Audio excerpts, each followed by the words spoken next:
Welcome to the podcast, Cancer Simplified. This is Duncan Darrow, and I will be the host of the Cancer Simplified podcast. I'm the founder of Fighting Chance, and for 22 years I've run the charity, which is the East End's only free cancer counseling center. At our clinic in Sag Harbor, we have a staff that has included oncology social workers and clinical psychologists. They have provided over 5,000 free counseling sessions to East End cancer patients who feel the disease is eroding their mental health and their emotional well-being. The goal of our podcast, sort of like our free counseling, is to simplify what cancer is all about so that the disease will be easier for patients and caregivers to understand, not to mention the general public. In most circumstances, the medical experts who are available locally at Stony Brook Medicine can provide the highest standard of care, but there are a few times, really just a few, when patients must travel to specialized treatments in New York City cancer centers. If you enjoy listening to Cancer Simplified, you can go to Spotify, Apple, or your favorite podcast platform and download other episodes of Cancer Simplified. We hope you enjoy them.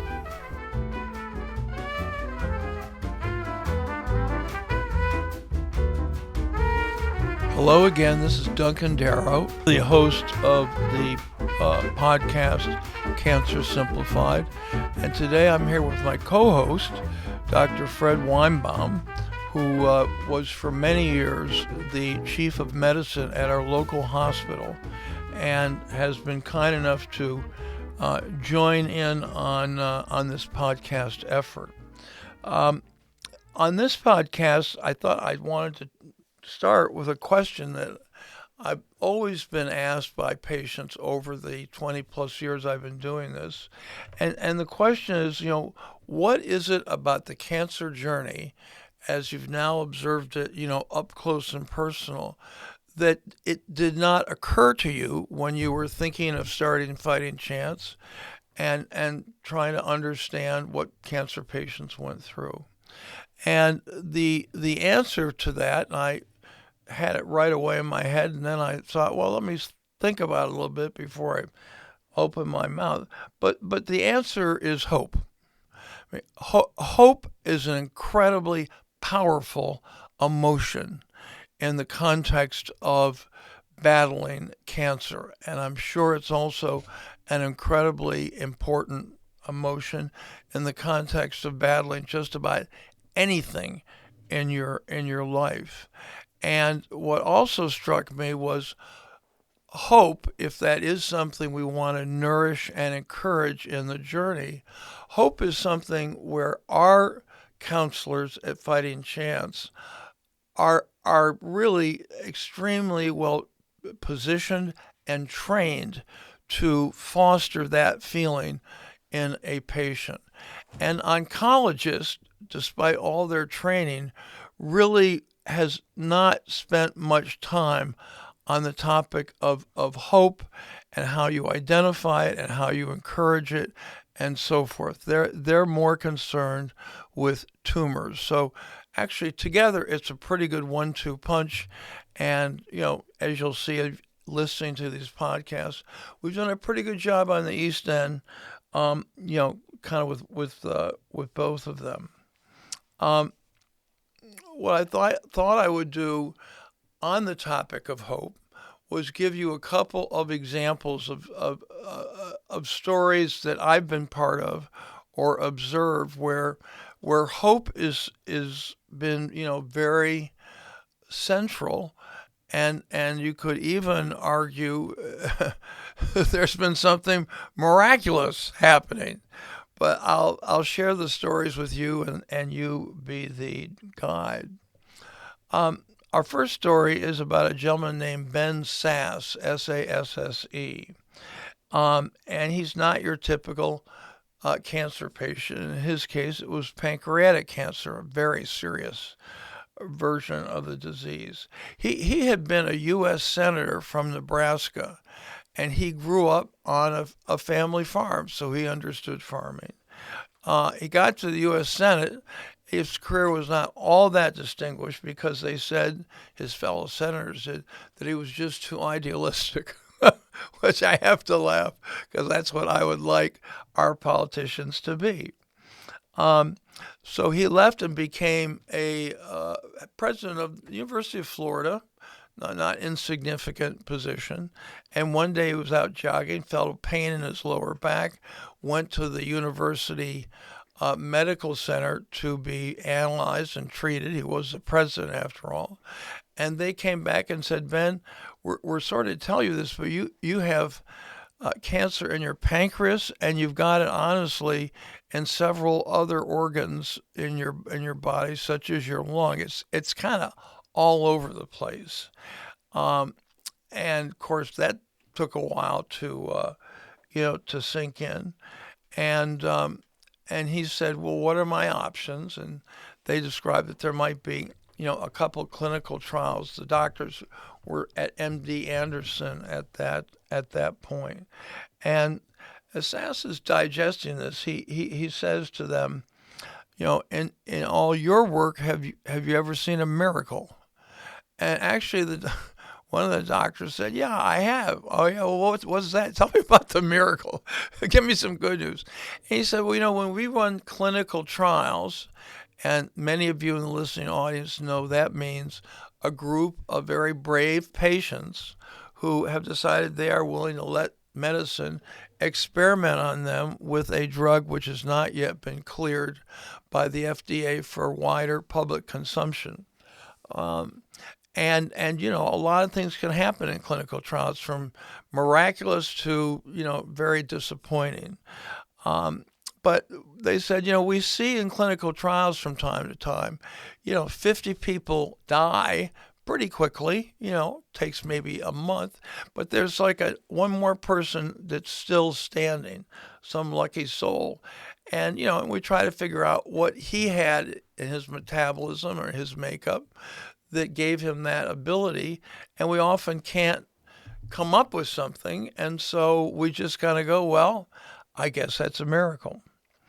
In Ben's case, they had two drugs at MD Anderson that could possibly work, and he picked one of them, and he went into a small phase 1 trial with another 20 or so people, and miraculously, as some would say, this drug cut down the pancreas tumors, and there was a multitude in his body, by over 50%. When he started, he had 75% of his internal organs in effect covered with tumors, and it went down to something like 15%. So that was quite a game changer. And pancreas cancer, just as many of you know, is very lethal. Most people do not survive more than 3 months from diagnosis to death. In Ben's case, as of last month, he had already been alive for 14 months. So 3 months average. Ben's case, 14 months. So that's pretty amazing. And I don't know, you'll have to decide. Is that just great medicine, or is that a miracle, or is it something in between? The other story I wanted to share with you comes from a very different part of America, which are the back roads of northern Maine. Quite a contrast with the gleaming skyscrapers in Houston, Texas. But it's also about battling cancer, and in this case, it was a kid. He was 6 or 7 years old, named referred to as Jimmy. I think his name was a little bit different, but that kind of protected his identity.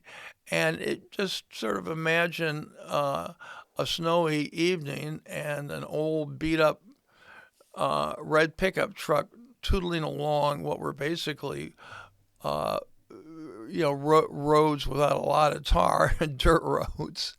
And a dad is driving, and a little boy is kind of cuddled up next to him under a lot of blankets because it's like 0 degrees, and they're trying to make it from northern Maine to Boston. And they do, and it turns out they eventually make that trip several times. When they get to Boston, the dad says, I'm looking for Myron Farber, and it's kind of like, well, he's down there, and he shows up and says, I want to enroll my kid in, not sure you would even call them trials, but in your embryonic work to see if you can cure childhood leukemia, which is what my son has. And Dr. Farber accommodates him, and now Jimmy, as he's known, enters into a protocol there, and they've got to go back and forth for really months, as Jimmy is given what was the first real use of chemotherapy. So the story is also interesting because this is chemo showing up for kind of the first time. And then you might ask yourself, well, chemo, where'd that come from? And another sort of interesting side story, in World War II, there was an inclination that mustard gas, which is a very deadly form of chemical biological warfare, had a sort of, let's just say, unexpected impact on people who had cancer or who were expected to have cancer, and it basically thwarted the advance of the disease in these people who had been exposed to mustard gas and lived to tell the tale. And Dr. Farber, back in Boston, kind of picked up on that theme, and before you know it, he had the embryo of what we would call today chemotherapy. Now, I'm here with Dr. Fred, and we're wandering into the science. So, Fred, why don't you jump in? You can correct everything I said. I think you told a really great story. And I think, the one thing I would like to point out with Ben Sass' story is that, that story actually, if you look through it, is really has three principles. One, the importance of basic science research. Two, the importance of women in science. And three, the availability of clinical trials. And, pancreatic cancer is a cancer that is in a large part dependent upon a particular mutation in a particular gene called KRAS. And that mutation keeps the gene in an activated state on the cell surface, and it tells the cells to divide and multiply. And 90% of pancreatic cancers actually have that particular KRAS mutation. Now, what I would want to delve into is the fact that the RAS stands for rat, R-A-S, sarcoma. And the family of genes, the RAS genes, was discovered by a woman in research, Jennifer Harvey, who was working in retrovirus research causing leukemia in rats. And one of her experimental animals, instead of getting leukemia, got sarcomas, which are soft tissue tumors. And that triggered a whole light bulb to go off. What's going on here? Louis Pasteur says chance favors the prepared mind. And she looked into that particular sarcoma and found that there was one particular gene that was snatched from the mammalian DNA, brought into the viral vector, and that gene was the RAS gene. And her RAS gene is called HRAS, which is important in thyroid cancer. At the same time, in a different laboratory, Werner Kirsten was working in a murine or a rodent sarcoma model and found a different RAS gene called KRAS. Now, it turns out that whereas KRAS is important in a variety of cancers, it exists in many different variants. And the variants that are in lung cancer and colon cancer are important, but only 1% of pancreatic cancer has that same G12D variant. And so the drugs that were developed to deal with KRAS tumors in those cancers could not be used for pancreatic cancer. And that's where basic research again comes in, because they went through a litany of drugs and found one they called RMC 6236, which is now known as daraxonrasib. The RAS again comes up, daraxonrasib. And that new drug attacks the active form, the turned-on form of this RAS family, and is actually more widely applicable to RAS-involved cancers. So you have a family of what are called proto-oncogenes that are in all our cells that get mutated, and then we have cancers that have this mutated RAS gene that's telling those cells to multiply. And now we can develop targeted treatments. And this new treatment, the daraxonrasib, actually attacks the activated form of RAS rather than the inactive form. And has this gotten to the point of clinical trial? It is. That was what was in clinical trial. Okay. And currently, it's really being brought into FDA, rapid development phase, Right. so that ultimately, in the very near future, it will become commercially available with the name daraxonrasib. But these are all, and finally, if we didn't have basic research, women in science, and clinical trials, none of these miracles would be possible. Mm-hmm. So let's just finish up the story of Jimmy, which we started on. This little guy who's, going back and forth in his dad's old pickup truck, getting drugs from Dr. Farber, and what happens to him? Well, we kind of lose track of him, except there is a point when he's in the hospital and some merrymakers, who are basically local comedians in and around the Boston area, end up visiting Jimmy in his hospital room. And the visit is broadcast on one of the very powerful radio stations, kind of coast-to-coast radio, believe it or not. And the players are talking to Jimmy, and kind of, Jimmy, what's your greatest hope or wish? You may not have too many more to make. He says, that's easy. I would absolutely love to meet Ted Williams. He's just the classiest baseball player I know.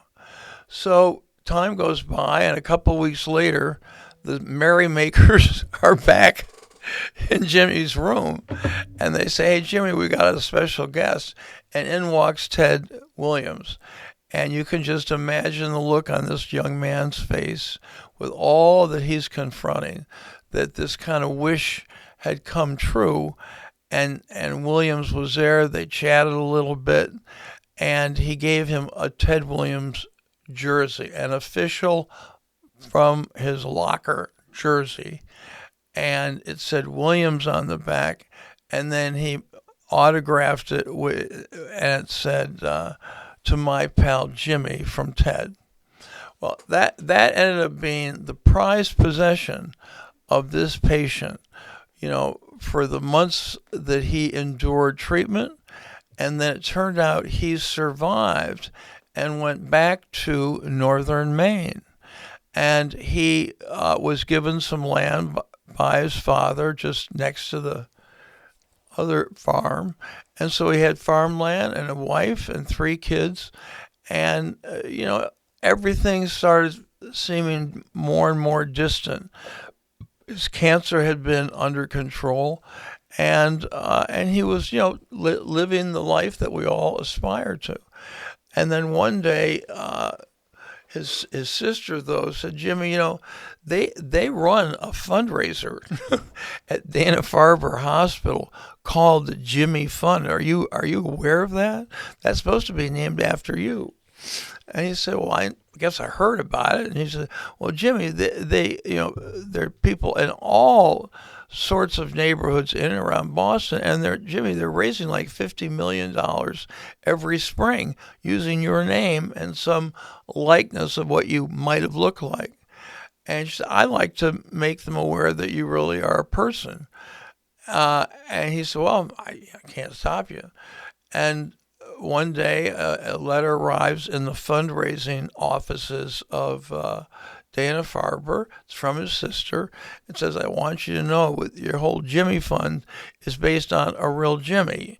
His name is Eaton Gustafson, but that's your man.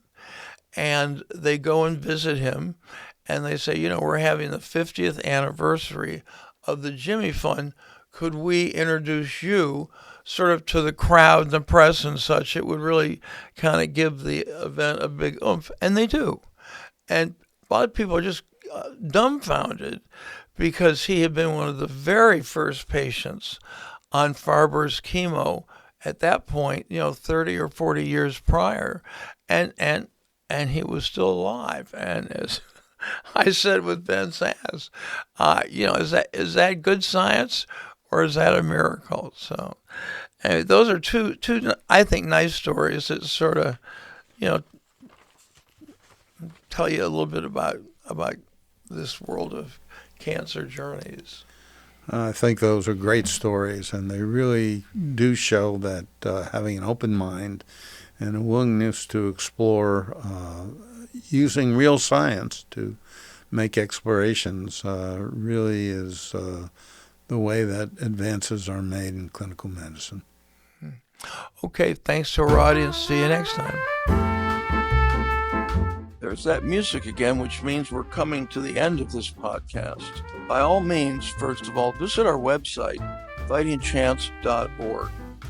At the top of the homepage, you'll see a podcast button. Press it, and you can gain access to this podcast and all the other podcasts that we've prepared. The homepage also lets you click through to other services of Fighting Chance, which are available to residents of the East End of Long Island.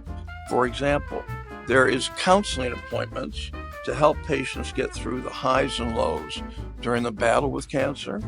There are free local taxis to get you to cancer-related doctor appointments on the South Fork. There are free Hampton Jitney tickets if you need to see a specialist in New York City, such as Memorial Sloan Kettering. And there's also a free local resource guide, about 25 pages, that we produce in partnership with the American Cancer Society. If you have any questions about what we've discussed in this podcast, please email them to admin@fightingchance.org, and we will try to get back to you individually or answer your inquiry in the next podcast. Oh, there's that music again. Time to go. Hope you tune in again to Cancer Simplified, brought to you by Fighting Chance. To support Fighting Chance and the free services we provide to East End cancer patients, please donate at fightingchance.org.